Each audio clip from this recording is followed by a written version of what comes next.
Salmo 138, versículo 1 e versículo 2. Salmo 138, versículo 1 e versículo 2. Diz assim: Render-te-ei graças, Senhor, de todo o meu coração. Na presença dos poderosos te cantarei louvores. Prostrar-me-ei para o seu santo templo e louvarei o teu nome por causa da tua misericórdia e da tua verdade, pois magnificaste acima de tudo o teu nome e a tua palavra. Eu convido a você a fechar seus olhos. Nós vamos orar a Deus, pedindo que o Senhor possa nos perdoar mais uma vez, porque a própria palavra de Deus, no Salmo 139, versículo 24, diz assim: que esta possa ser a nossa oração nesta manhã e todos os dias. Vê se há em mim algum caminho mau e guia-me pelo caminho eterno.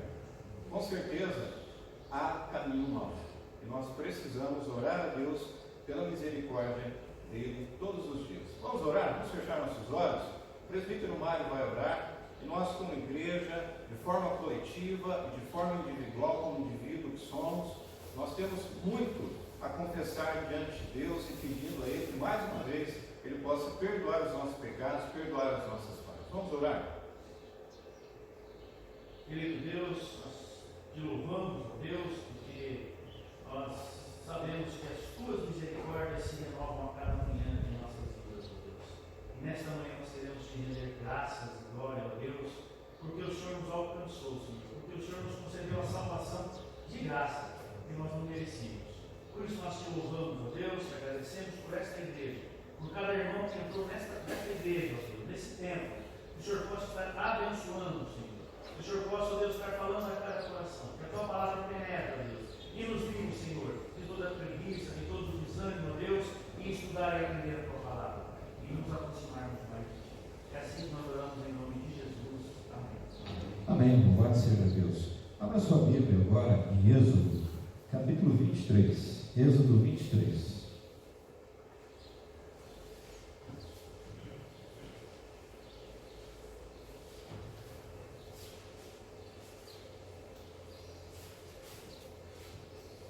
Apenas o versículo 19. Êxodo 23, versículo 19.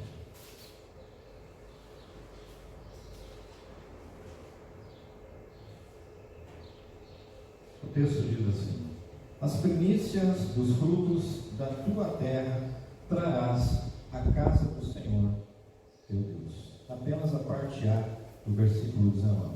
As primícias dos frutos da tua terra trarás à casa do Senhor teu Deus. Você que trouxe o seu dízimo, a sua oferta, você poderá entregar agora e consagrar ao Senhor. Convido você mais uma vez, vamos orar, agradecendo a Deus, porque o Senhor tem suprido as nossas necessidades em todos os aspectos, o aspecto emocional, o espiritual e o material também. O Senhor tem suprido todas as nossas necessidades. Vamos orar.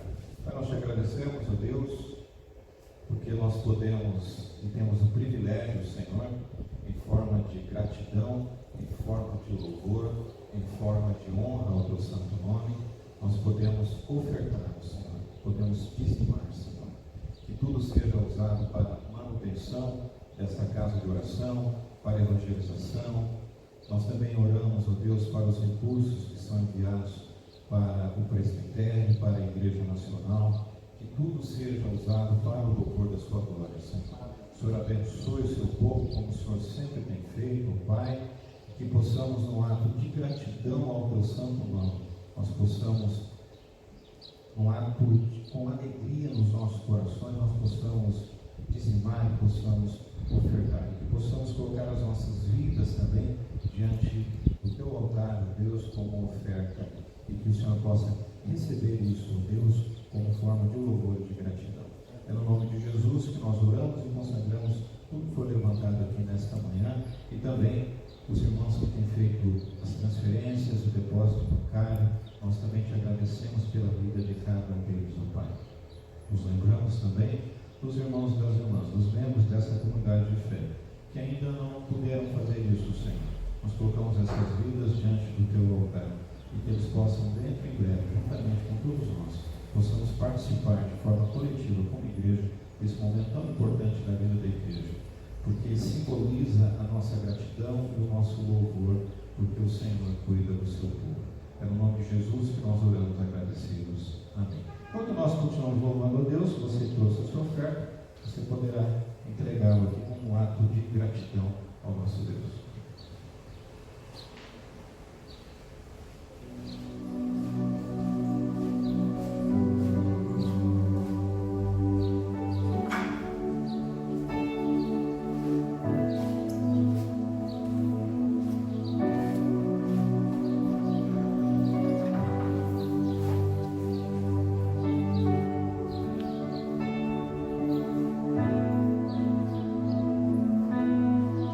Tu és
Você que nos visita, está conosco pela segunda, terceira, quarta vez, nossa gratidão a Deus, os irmãos que vão acompanhar em casa depois. Este hino ele foi tocado há 117 anos, um dos hinos, não o único, mas um dos hinos, data em que iniciou-se a Igreja Presbiteriana Independente do Brasil. Esse hino, na noite em que esta igreja foi organizada, há 117 anos, a nossa origem, nós viemos da nossa igreja-mãe, é a Igreja Presbiteriana do Brasil, e por uma questão de divergência em relação ao ponto principal, foi a questão da maçonaria. Nós nunca aceitamos, e creio que nunca aceitaremos, que um membro da igreja seja maçom. E por quê? Está na nossa própria Constituição, desde o início dela, porque a maçonaria é incompatível com a fé cristã. Nós não aceitamos. Em decorrência disso, lá no início, digamos assim, do século passado, alguns irmãos, discordando disso, e também por questões de formação de pastores aqui, que os recursos ficassem aqui, ao invés de serem enviados para a igreja norte-americana, houve essa cisão e nós estamos aqui já há 117 anos pela coroa real do Salvador. Louvado seja Deus pelo aniversário da Igreja Nacional no último dia 31, e louvado seja Deus também pelos 67 anos da Igreja local. Que Deus continue abençoando. Tem até um colega nosso do presbitério, vocês conhecem, o reverendo Paulo Júnior, que publicou algo no grupo do WhatsApp da igreja, achei muito interessante. Mais ou menos, só uma frase dele, né? Apesar de nós, a igreja está como está. Apesar de nós. Né? Porque nós temos que orar nesse sentido. Apesar de nós. Se ela está como está, não é mérito humano, não é mérito do reverendo Eduardo Carlos Pereira, não é mérito de ninguém. Se a igreja está, é porque Deus tem conduzido essa igreja. Apesar de nós estamos aqui. Louvado seja Deus por isso. Abra sua Bíblia, por favor, em Mateus. Hoje a nossa reflexão é em Mateus. Vamos voltar a Mateus. Não sei se você percebeu, mas eu gosto muito do Evangelho de Mateus. E nós vamos voltar a Mateus. Depois que fomos a Miqueias, esse domingo a nossa reflexão está em Mateus 15, 21 ao 28. Mateus 15, 21 ao 28. O título da mensagem desta manhã, que já foi postado no grupo do WhatsApp, é Despertando uma Fé Autêntica, baseado nesse texto. Esse texto nos dá algumas dicas, algumas indicações de como essa fé autêntica ela pode ser despertada em cada um de nós. Amém? Você pode pensar assim, mas existe fé não autêntica? Porque a gente vai ver um pouquinho aqui, certo? Existe fé que não é autêntica? E você pode mesmo responder para você. Né? Mas nós vamos ver aqui algumas indicações de como essa fé autêntica ela é gerada nos corações e foi gerada no coração de uma mãe. Acompanhe comigo, mesmo sentado como você está, a leitura do texto, alguns versículos apenas, mas acompanhe comigo, por favor, a partir do versículo 21, que diz assim: Partindo Jesus dali, retirou-se para os lados de Tiro e Sidom. E eis que uma mulher cananeia, que viera daquelas regiões, clamava: Senhor, filho de Davi, tem compaixão de mim. Minha filha está horrivelmente endemoniada. Ele, porém, não lhe respondeu palavra. Ou seja, Jesus ficou em silêncio mediante a indagação da mulher. E os seus discípulos, aproximando-se, rogaram-lhe: Despede-a, pois vem reclamando atrás de nós. Mas Jesus respondeu: Não fui enviado senão as ovelhas perdidas da casa de Israel. Ela, porém, veio e adorou, dizendo: Senhor, socorre-me. Então ele respondendo disse: Não é bom tomar o pão dos filhos e lançá-lo aos cachorrinhos.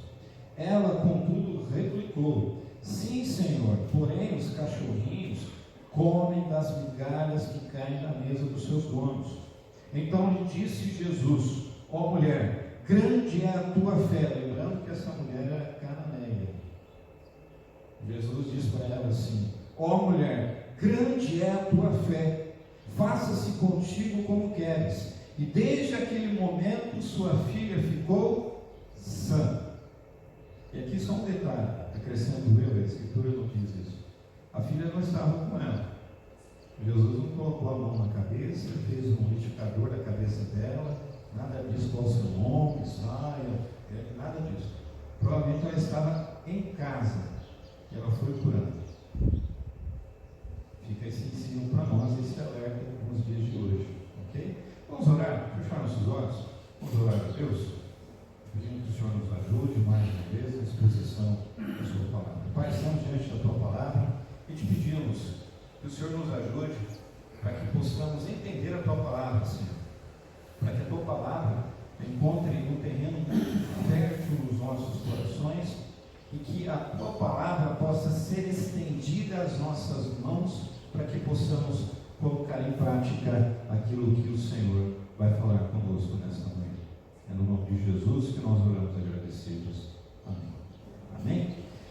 Muito bem, título: Despertando uma fé autêntica. Meus irmãos, minhas irmãs, essa passagem, ela tem implicações muito sérias para mim e para você. E a gente precisa ficar muito atento com relação ao que esse texto quer nos dizer, ele quer nos informar, ele quer nos comunicar. Ou seja, além de qualquer outra coisa, essa passagem ela tem um interesse único e exclusivo. Qual é? Ela descreve aqui a única oportunidade em que Jesus sai da Palestina, Jesus sai do território judeu. O sentido supremo aqui dessa passagem é um prenúncio à propagação do Evangelho a todo mundo. A gente fala muito de Paulo, né? Paulo que levou o Evangelho para os gentios e tal. Aqui nós temos o prenúncio já, o início da propagação do Evangelho a todo mundo. Aqui nós temos o princípio do fim de todas as barreiras existentes para a pregação do Evangelho. O fim já se aproximava para Jesus. O fim, antes da cruz, da crucificação, mas antes do fim, Jesus, a intenção de Jesus aqui era desfrutar de alguns momentos de tranquilidade, de preparo para aquilo que estaria por vir, porque Jesus sabia o que lhe aguardava, Jesus sabia que ele seria crucificado. Como é que Jesus sabia? Lembrando que Jesus era quem? Filho de Deus, mas o Deus vivo, o Deus encarnado. Jesus era divino, Jesus era humano, e ele sabia o que lhe aguardava. E aqui no texto é como se ele estivesse fazendo um refrigério, estivesse tirando férias, vamos chamar assim, né? Eu vou tirar um tempo, né? Que não é esse tempo da pandemia, porque não está ninguém em férias. Aliás, o pessoal me perguntou hoje, né? E as pessoas me perguntaram, né? Pastor, e aí, o senhor acha que a gente já está voltando à normalidade, né? As escolas vão voltar? Não sei se vocês viram, né? Abriu um parênteses aqui. Se eu não me engano, foi a França. A França voltou lá. Ficou um pouquinho, acho que uma semana. A contaminação foi excessiva. Fechou de novo a escola. Como vai abrir a escola? Eu não sei. O pessoal já existem rumores, ruídos de vamos voltar. Porque eu não sei. Não político, não sei. Né? Mas se prepare. Porque criança, como é que você vai falar para a criança? Não pode abraçar, não pode beijar, não pode correr no recreio. Como é que você vai fazer isso? Muito complicado. Eu não gostaria de ser gestor público nesse momento. Aliás, eu não gostaria de ser gestor público nesse momento para mim mesmo. Mas o fato é, irmãos, que eu não sei quando é que a coisa vai voltar dentro daquela chamada normalidade. Né? Eu não sei. A igreja, quando vai voltar, a gente não tem que marcar lugar para você sentar, fazer agendamento para você vir ao culto. Eu não sei. Sinceramente, eu não sei. Eu, na minha total ignorância, creio que até o final do ano a gente não muda isso. Eu penso. Apesar que as pessoas, voltam a dizer, as pessoas perderam o medo. E isso é muito perigoso. As pessoas perderam. Fecha aspas. Vamos voltar para o texto aqui. ofertas.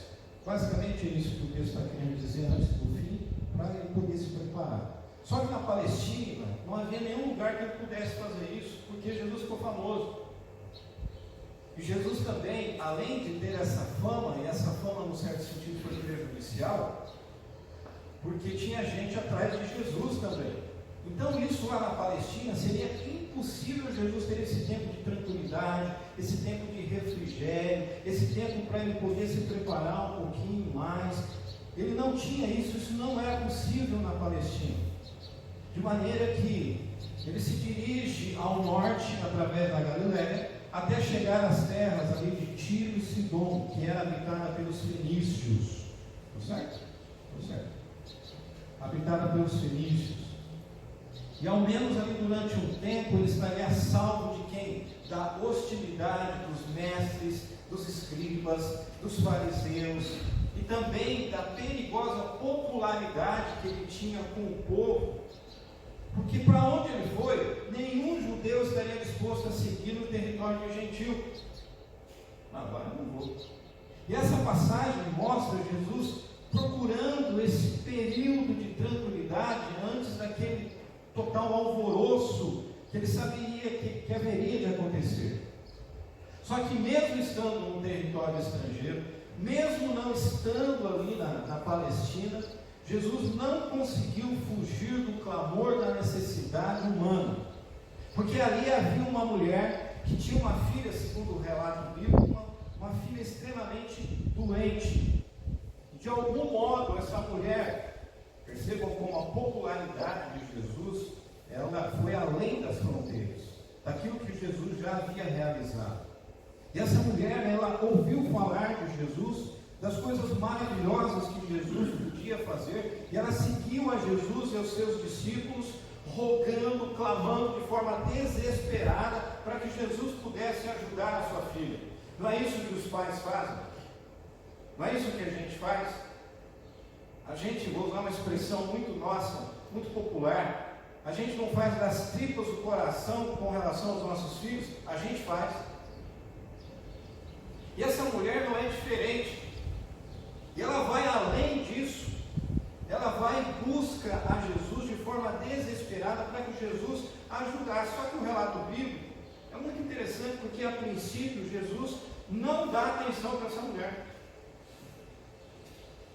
Jesus não presta atenção nessa mulher. E os discípulos estão ali confundidos. Aí os discípulos falam: Jesus, faz o seguinte, dá logo o que ela está pedindo, né? Mais ou menos assim, se livra logo dela, Jesus, porque a gente não aguenta mais essa mulher atrás dessa mulher louca, ela está gritando aí, filho de Davi está atrás gritando, desesperado, chamando a atenção. É mais ou menos, eu estou dizendo isso, não é o texto que diz isso. Os discípulos mais ou menos assim: Jesus, nós viemos aqui para ter um tempo de descanso. Olha o alvoroço que essa mulher está fazendo. Faz logo, que a gente sabe o que você pode fazer. A gente já viu o que você pode fazer. Então faz logo, se livra logo dessa mulher. Quantas vezes eu e você não fazemos isso nas nossas relações? Para se livrar rapidamente das pessoas. Não é assim? Ou às vezes a gente faz isso com os filhos também, né? Para se livrar logo deles, porque eles ficam na orelha da gente, né? Não sei os seus, né? Mas eu tenho uma que fica no WhatsApp o dia inteiro ali, ó. O dia inteiro. E tal coisa, e vai, como é que faz isso e isso e aquilo. Gente do céu, tem hora que você fala: faz logo, porque eu não aguento mais. Você tem filho pequeno, o filho vai crescer, né? Aí você vai ver como é que é o negócio. É basicamente isso, né? Muitos aqui já se identificaram com isso, como eu. A reação dos discípulos foi essa: vamos se livrar logo dessa mulher, porque a gente veio aqui, você veio aqui para descansar. E olha o alvoroço que essa mulher está gerando aqui. Então, a reação dos discípulos não foi uma reação de sentimento, de compaixão. Discípulos de Jesus, pasmem vocês, né? Gente caminhando com Jesus ali, olha, para saber se livra logo dele. Os discípulos, imagina eu e você, né? As nossas reações muitas vezes, né? O cara pede um trocado ali, a gente dá qualquer coisa para se livrar logo do cara, porque a gente já está passando os limites, já. E a gente faz isso. Jesus se livra logo dela. Mas, meus irmãos e minhas irmãs, é importante dizer que essa mulher ela não era só gentil, mas ela pertencia aos cananeus. Os cananeus, antigos inimigos do povo de Deus. Então ela tinha dois agravantes. Ela não era do povo, ela não era judia, ela era do povo gentil, ela era cananeia e ela era mulher. Então ela tinha várias complicações ali, né? O povo gentil foi esquisito. Ela não era, devo colocar dessa forma, está melhor. Ela não era do povo judeu, dessa forma. E quem não era do povo judeu era chamado de gentil. Melhor assim. E ela era mulher. E cananeia. E aí ela vem e procura a Jesus. O Flávio José, historiador, ele escreve dizendo assim: dos fenícios, os de Tiro são os que têm os piores sentimentos contra nós. Ou seja, é um povo estranho, é um povo inimigo, um povo não querido pelos judeus. O comentarista William Berkeley, ele comenta essa passagem e diz assim: Jesus só podia fazer uma coisa em relação a essa mulher, que é o título da mensagem desta noite: despertar nela uma fé autêntica no coração dessa mulher, de maneira que Jesus por fim se voltou para ela e diz assim: não é bom tomar o pão dos filhos e lançá-los aos cachorrinhos. Meus irmãos, chamar alguém de cão naquele momento era um insulto moral, era um insulto chamar alguém de cão, era algo pejorativo.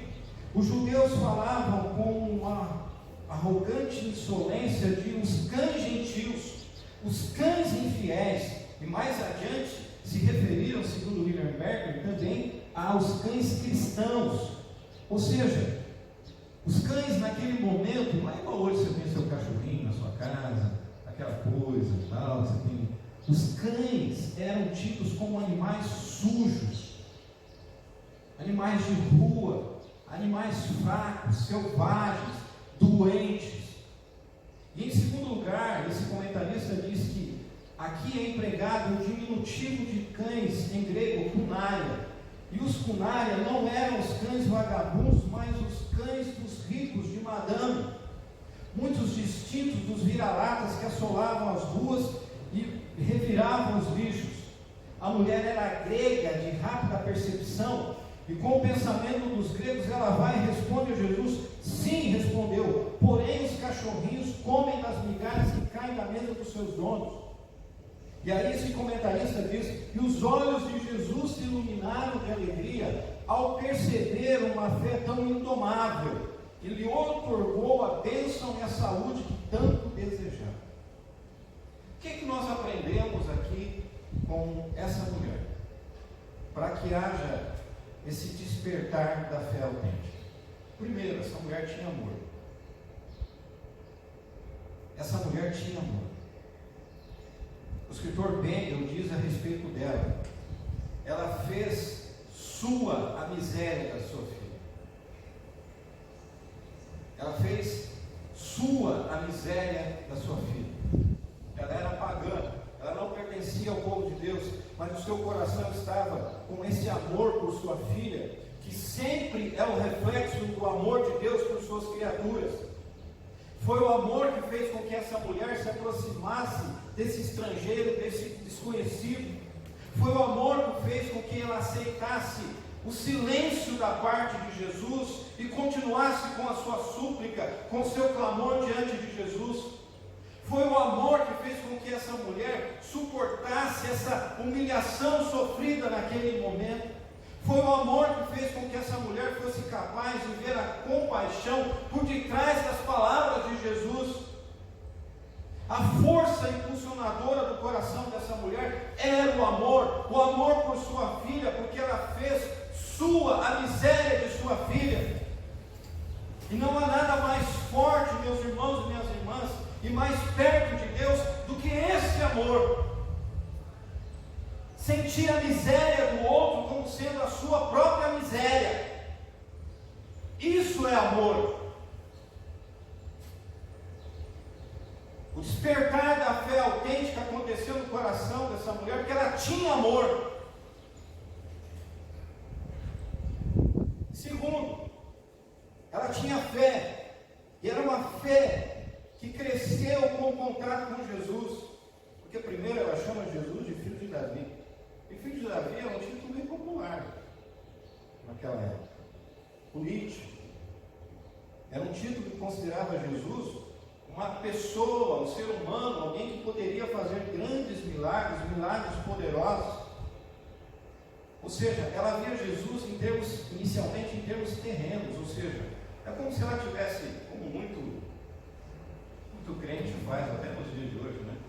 O filho está doente lá, ela vai lá e faz leva na benzedeira para benzer o filho. Porque tem crente que acredita em olho gordo, tem crente que acredita em mal olhado, tem crente que acredita que se o gato preto passar na tua frente, se você, é azar, se você quebrar um espelho é azar. Tem crente que acredita em todas essas coisas, gente. Agora, que tipo de crente é, eu não sei, porque não é o crente. É crente em outras coisas. Não é crente na Bíblia, não é crente na palavra de Deus. Crê nessas crendices e não crê na Escritura Sagrada. Porque se cresce na Escritura Sagrada, saberia que nada disso atinge um filho de Deus ou uma filha de Deus. Nada disso existe, gente. Aliás, nós não cremos em sorte. Nós cremos na providência divina sobre as nossas vidas. E a gente ouve, a gente às vezes se pega falando isso. Fulano teve sorte. Não existe sorte, gente. Existe a providência divina. Mas tem crente que acredita nessas coisas. Mal olhado, né? Acredito nessas crendices populares aí, meus irmãos. Está faltando Bíblia para essas pessoas. Está faltando um aprofundamento do estudo da Escritura. Senão começa a falar besteira, e diz que é cristão ainda fala que é da igreja presbiteriana do Brasil, que priva pelo ensino da palavra. Por favor. Coruja, tem um negócio com coruja também, não tem? Eu já vi isso aqui, eu vou dizer, tem uma amiga minha que ela é crente, né? Aí você vai na casa dela, tem um elefante virado assim, ó. E se virar do outro jeito, diz que não dá sorte. Se virar assim, dá sorte. Eu vou na casa dela, faz muito tempo que eu não vou lá, mas quando eu vou, eu falo, toma jeito, tira isso daí. Eu posso fazer isso porque eu tenho intimidade. É crente. E que crente é esse? Fala para mim. Não crê na Escritura, não crê no Deus da Escritura, não crê em Jesus Cristo. Crê em outra coisa.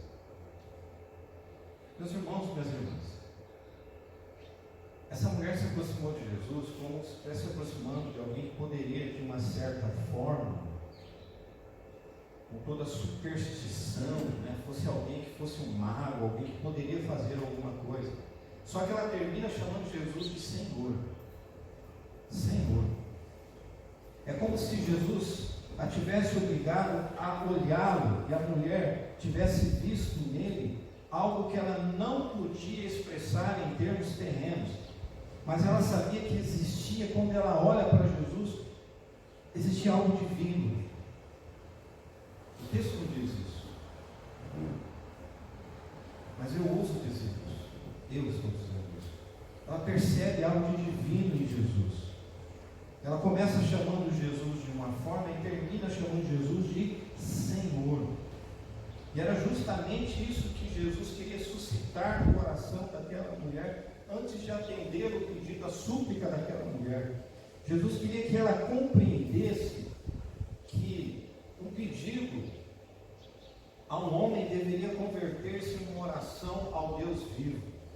Nós podemos ver que a fé daquela mulher, ela vai crescendo enquanto ela se depara, enquanto ela está diante, ela vê Jesus, embora inicialmente distante, mas ela consegue, a partir do momento que ela vai se aproximando de Jesus, ela começa a perceber quem era Jesus. E é tanto que nós lemos aqui no texto que ela termina adorando a Jesus. Ela começou seguindo a Jesus, ela termina ajoelhada, adorando a Jesus. Ela começa com uma petição, mas ela termina com uma oração. Meus irmãos, minhas irmãs, cada vez que nós nos aproximamos de Jesus, nós devemos, em primeiro lugar, fazê-lo em atitude de adoração à sua majestade, e depois sim nós expressarmos a nossa necessidade diante de Jesus. Nós fazemos muitas vezes o caminho inverso. Nós colocamos diante dele aquilo que nós precisamos, aquilo que nós necessitamos, aquilo que nós estamos rogando. Só que nós temos que fazer o caminho inverso. Primeiro nós vamos a ele em adoração, depois nós colocamos diante dele aquilo que nós necessitamos. É isso que nós aprendemos aqui.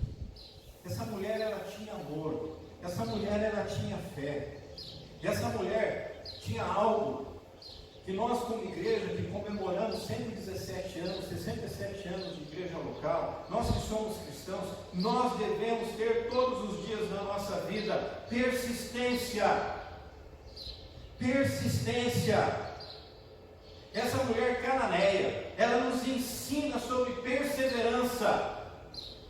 Perseverar é necessário. Ela vai até Jesus com um problema enorme. A sua filha estava doente, a sua filha estava endemoniada. Ela vai até Jesus e pede ajuda. Contudo, Jesus não responde de forma nenhuma. Jesus entra em silêncio diante dessa mulher. E diante dessa postura, ela poderia ter desistido, virado as costas, ir embora.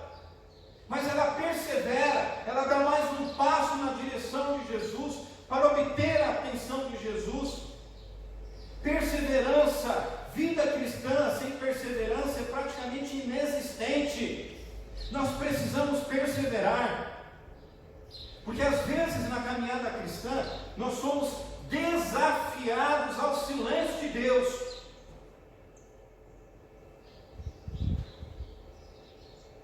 Muitas vezes na nossa vida, quantas vezes eu e você não experimentamos o silêncio de Deus? Você coloca lá em oração diante de Deus algo que está afligindo seu coração, a sua vida, a sua alma, ou em relação a você, em relação a algum familiar, e você coloca isso diante de Deus, e parece que Deus está em silêncio, parece que Deus está dormindo, parece que Deus não está atendendo, parece que Deus não está nem aí com a gente, e a gente desiste, a gente para de orar, a gente se esquece de bater, a gente se esquece disso. Meus irmãos e minhas irmãs, essa mulher experimentou o silêncio de Deus, eu e você experimentamos o silêncio de Deus, a igreja experimenta o silêncio de Deus em muitos momentos. Quantas lutas nós tivemos aqui ao longo dos anos, e parece que em alguns momentos nós experimentamos esse silêncio de Deus. Problemas de relacionamento, problemas financeiros, problemas de toda ordem, e parece que Deus estava em silêncio. Muitas vezes a gente não persiste, a gente desiste. No primeiro obstáculo que é posto à nossa frente, nós desistimos. Meus irmãos, se eu fosse desistir no primeiro obstáculo dessa igreja aqui, eu não estaria mais aqui. Eu já teria ido embora daqui a muitos anos atrás, no primeiro obstáculo. Mas nós precisamos persistir, e na nossa vida também, diária, no cotidiano, nós precisamos persistir, mesmo diante do silêncio de Deus. E qual é a nossa posição então diante do silêncio de Deus? É desistir, largar, ir embora. Davi experimentou essa situação, Davi sentiu o silêncio de Deus. Davi disse assim: até quando, Senhor? Até quando, Senhor? Esquecerás de mim para sempre? Até quando ocultarás de mim teu rosto? Salmo 13, versículo 1. Quantas vezes em meio aos embates, às dificuldades da vida, aos obstáculos da vida, aos problemas da vida, a gente não usa essa expressão, já preguei nesse texto, até quando, Senhor? Até quando, Senhor? E nada vem do Senhor, não vem a resposta do Senhor, o Senhor está em silêncio, o seu rosto, Senhor, aonde está? O Senhor não está olhando para mim. Ao longo dos 117 anos da Igreja Nacional, quantas vezes essa expressão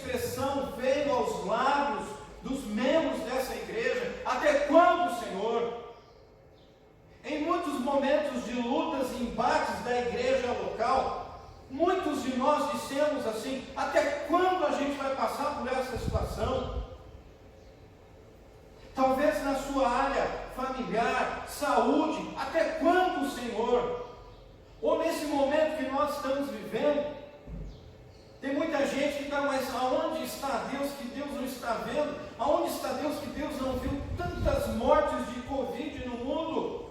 Deus está em silêncio. O que é que Deus está fazendo? Deus tirou férias, assim como Jesus aqui, um tempo de tranquilidade. Meus irmãos, Deus não tira férias. Deus está sempre presente. Deus nunca esteve ausente. Antes de que tudo existisse, Deus já existia, sempre presente e continuará presente. Deus está presente no meio dessa pandemia. Deus não está em silêncio. Deus está atento à oração e à súplica do justo. Deus está com seus ouvidos abertos, ouvindo o clamor do povo. Deus está no meio de nós por intermédio do seu Espírito, ajudando, consolando, estando ao lado de cada um de nós nesse momento difícil e complexo que nós estamos vivendo. Deus está conosco. Deus não está em silêncio. Nós devemos desistir em meio aos obstáculos? Não. Nós devemos perseverar para que possamos suplantar os obstáculos que estão à nossa frente. Nós devemos perseverar mesmo em meio a tantas provas que a vida pode nos dar. E o Senhor aqui nos desafia a uma vida de perseverança. Quantos cristãos, quantas pessoas, por muito menos do que essa mulher, desistem da caminhada cristã, abandonam o convívio da igreja por questões pequenas, coisas egoístas geradas no seu coração, ou por poder, abandonam a igreja. Quantas pessoas ao longo dos 117 anos da Igreja Nacional, quantas pessoas ao longo dos 67 anos da Igreja Local, abandonaram a igreja por coisas pequenas, por egoísmo, não perseveraram, amavam tanto a igreja. E aonde estão essas pessoas que diziam: eu amo a Igreja Presbiteriana Independente do Brasil, eu amo a Igreja Presbiteriana Independente de Lupianópolis, mas por coisas pequenas, coisas insignificantes, por egoísmo, abandonam a igreja.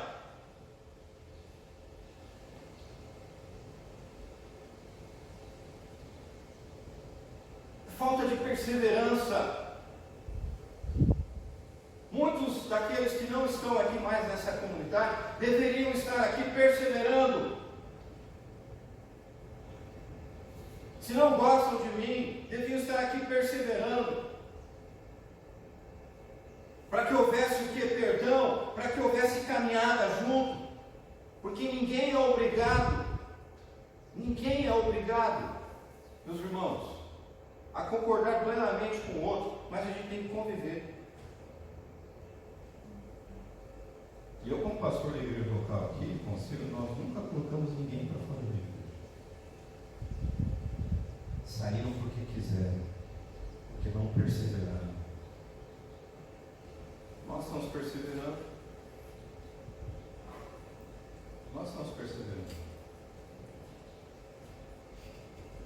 Quantas pessoas saíram da Igreja Nacional ao longo de 117 anos? Por questões, gente. Falta de perseverança. Tem que perseverar, gente. A vida cristã é uma vida de perseverança. E a falta de perseverança tem tirado pessoas do convívio do nosso arraial. As Escrituras Sagradas nos desafiam e estimulam a uma vida de perseverança. Você pode ler isso lá na sua casa depois, em Hebreus 10, 23 e 25.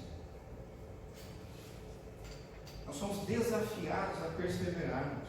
Nós precisamos mais do que nunca de uma igreja madura.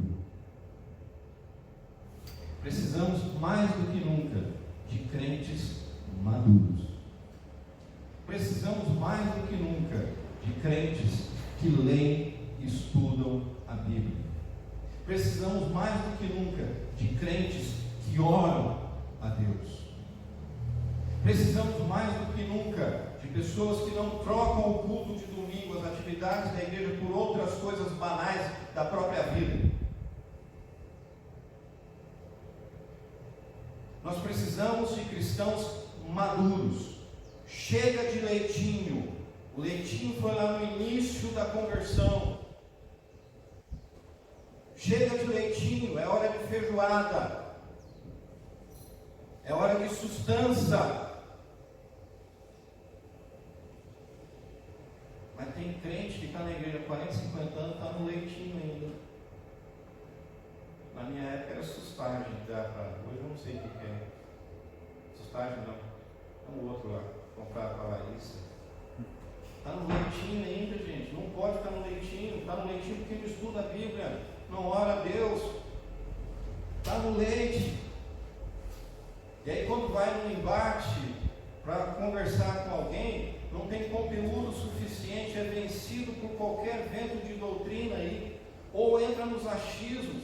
Chega de achismo, igreja. A Bíblia não traz isso para mim e para você. Eu acho que é assim. Não, ninguém acha nada. Se achou que perdeu um dia, ninguém acha nada. É o que a Bíblia diz. E o que a Bíblia diz deve ser seguido por mim e por você na sua inteireza, e não ser partido. Essa semana, abrindo aspas aqui, e algum tempo eu fico de boca aberta com algumas coisas que acontecem por pessoas que são tidas como cristãs. Essa semana o grande alvoroço foi o negócio do garoto propaganda, ou garota propaganda, é garota, né? Porque biologicamente, meus irmãos, Deus só fez dois sexos, homem e mulher. É XX e XY, é isso, né? Biologicamente é isso. Você pode pegar a Tami e Gretchen lá e levar para fazer o exame lá. Qual sexo que vai dar lá? Feminino. E tem gente do nosso meio, gente da nossa igreja, gente que é cristã, que tem a pachorra de ir nas redes sociais e dizer: onde já se viu? Mas está certo colocar ele, porque tem pai que não dá pensão. Que comparação é essa? A igreja tem sucumbido ao mundanismo. A igreja tem sucumbido aos valores do mundo. A igreja tem deixado de seguir os valores absolutos da palavra de Deus.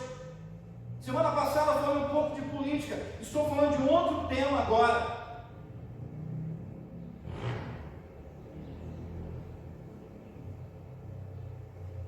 A Bíblia condena o homossexualismo? Sim! Não significa que eu vou odiar o homossexual. Não vou.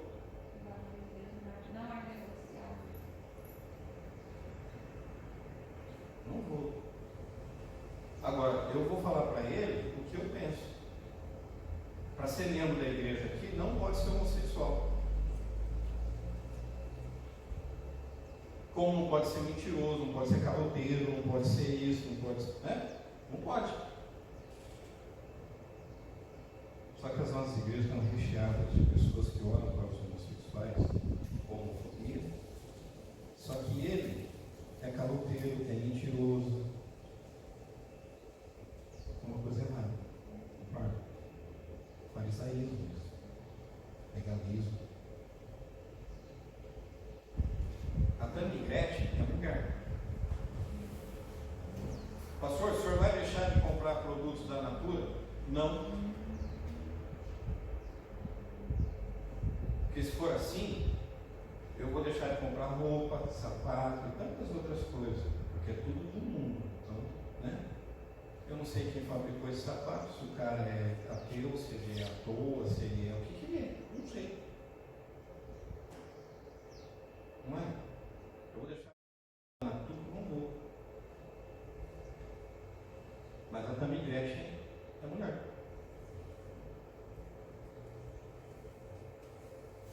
Se vier aqui, vai ser recebido muito bem recebido. Muito bem. Só que se me procurar o conselho e falar que eu quero ser membro da igreja, a gente vai falar para ela a mesma coisa que a gente fala para todo mundo. Tem que largar a vida de pecado e andar em santidade. É assim. Não é assim? É assim. A gente às vezes a gente fala dos antigos, mas os cabeça branca, os antigos da igreja lá, o pessoal era muito mais rigoroso em muitas coisas, viu, gente? Não é que eles eram rigorosos por achismo, não, porque ia na escritura.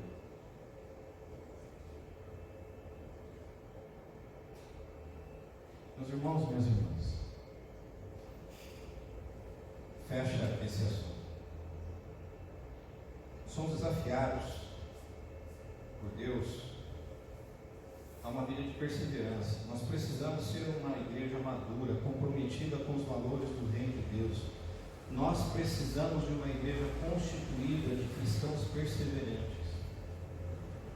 Essa mulher se aproximou de Cristo com um amor audaz, com uma fé que cresceu até que ela se prostra e adora a Jesus, com uma insistência inquebrável que brotava de uma esperança invencível, com uma alegria que não aceitava o desalento. Essa é a fé que não pode deixar de receber a resposta nas suas orações. E ela obteve a resposta da sua oração e do seu clamor. Por quê? Porque ela tinha amor, porque ela tinha fé, e acima de tudo, persistência. Porque esse texto ele fala sobre persistência de uma forma muito forte para mim. Esse texto também faz menção de que a salvação não era somente para os judeus, mas para todos aqueles que creriam em Cristo Jesus como Filho de Deus, como Deus vivo. Nós temos aqui um prenúncio da pregação do Evangelho para toda criatura. Jesus já iniciou isso. Por isso, meus irmãos, o despertar de uma fé autêntica, ela passa por esse amor que faz da miséria do outro a sua miséria. Passa pela fé e pela persistência. Eu sei que nós temos vivido dias difíceis assim. Vim aqui com máscara, nem todo mundo pode vir. Trabalhar com máscara. Eu não sei como é que tem gente que consegue trabalhar com máscara o dia todo. Eu tenho muita dificuldade em respirar com isso aí. Eu acho que a maioria de nós, né? Eu sei que a gente não tem vivido um tempo fácil, como igreja que somos, mas nós precisamos perseverar. Persevere. Continue firme. Talvez nos seus embates individuais, familiares, continue firme. Persevere. Aquele filho que só dá trabalho, persevera. Persevera. Persevere. Continue orando. Aquela situação, continue orando, continue perseverando. Porque é isso que Jesus espera de cada um de nós, essa perseverança. O que é que o Senhor da igreja espera da igreja? O que é que o noivo espera da noiva? O noivo é Cristo. O que é que ele espera da igreja? Perseverança. E perseverança até o final. E a gente não persevera, é importante dizer isso. A gente não persevera porque não somos fortes, porque não somos perseverantes mediante a presença de Deus nas nossas vidas, nos ajudando todos os dias, nos auxiliando em todos os momentos. Que haja um despertar de uma fé autêntica no seu coração, com amor, com fé e com perseverança. Amém? Vamos colocar em pé? Vamos orar.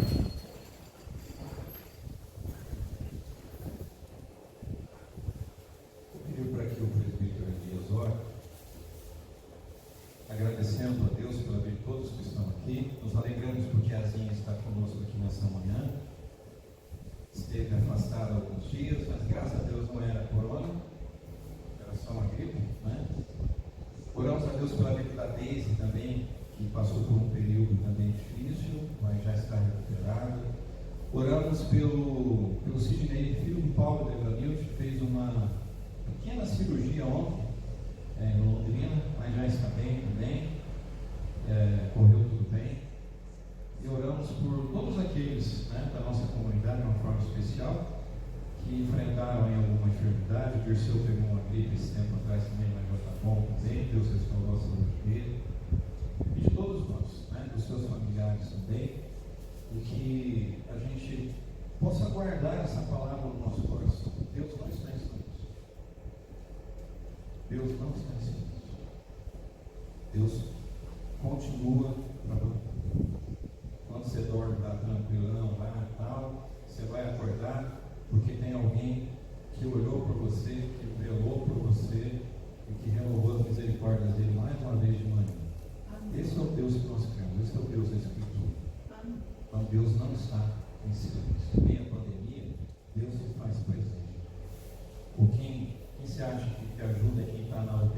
7, 8, 10 dias lá, entubado lá. Quem está ali junto? Quem está auxiliando os familiares que não podem ver? Quem está nos ajudando nesse momento de crise política, financeira? Quem está nos ajudando? Quem ajuda você nos problemas lá, familiares, profissionais? É Deus. Deus nos conhece. Deus nos conhece. Continue persistindo. Persista na oração. Continue persistindo nessa carreira proposta a todos nós, que é a vida cristã. Porque no final, nós receberemos o quê? Ao final da carreira, o que nos tem aguardado? O que tem, gente? O que tem no final? Uma vida longe de Deus e tal? Não, no final, o que nós temos aguardado no final é o quê? Vida eterna, gente. A coroa da vida.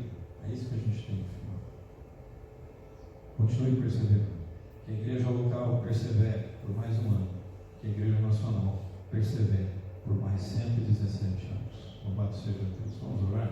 O presbítero Elias vai orar, agradecendo a Deus e também pedindo que Ele esteja também cuidando de cada um de nós nessa semana que se inicia. Senhor, nosso Deus e Pai, nós queremos te agradecer por este momento, ó Pai, que estivemos aqui na tua casa, louvando o teu nome, ó Deus, ouvindo a tua palavra que o Senhor nos trouxe nesta manhã através do teu servo. Pedimos, ó Pai, que o Senhor esteja abençoando cada pessoa que entrou nesse momento, ó Deus, também aqueles que não puderam vir, mas que estão lá nas suas casas, que o Senhor esteja abençoando cada um de nós, ó Deus, no decorrer deste domingo, ó Pai, esta semana que se inicia, ó Deus, porque sabemos que o Senhor está presente nas nossas vidas, ó Pai. Por isso, ó Pai, nós te pedimos, ó Deus, que o Senhor esteja, ó Pai, nos dirigindo, ó Deus, conforme a tua vontade, ó Pai. Abençoa, nós queremos te agradecer também pelos 117 anos, ó Pai, da Igreja Nacional, que o Senhor tem sustentado, ó Deus, cada tempo, ó Pai, que está instalado em cada lugar desse país. Nós também te agradecemos pelos 67 anos da Igreja Presbiteriana local, ó Pai. E também o Senhor tem sustentado, ó Pai. Queremos te agradecer por cada pessoa que também passou aqui por esta igreja, por cada família, ó Deus, que contribuiu, ó Deus, para que esse trabalho estivesse firme até o dia de hoje. Obrigado, Senhor, por todas as bênçãos que o Senhor tem nos concedido, ó Pai. E fica conosco. É a oração que nós te fazemos no precioso nome do Senhor Jesus Cristo. Amém. Que o amor de Deus nos una, que a paz do Senhor nos envolva, que a alegria do Senhor nos inspire, que a coragem do Senhor nos sustente. E a bênção de Deus Pai, Deus Filho e Deus Espírito Santo repouse sobre a sua vida hoje e para todo sempre. Amém. Meus irmãos, bom domingo. Deus abençoe a todos. Um ótimo almoço. E se o Senhor assim o permitir, estaremos aqui quarta-feira, 7h30. Estaremos no próximo domingo às 9h da manhã. Obrigado. Deus abençoe.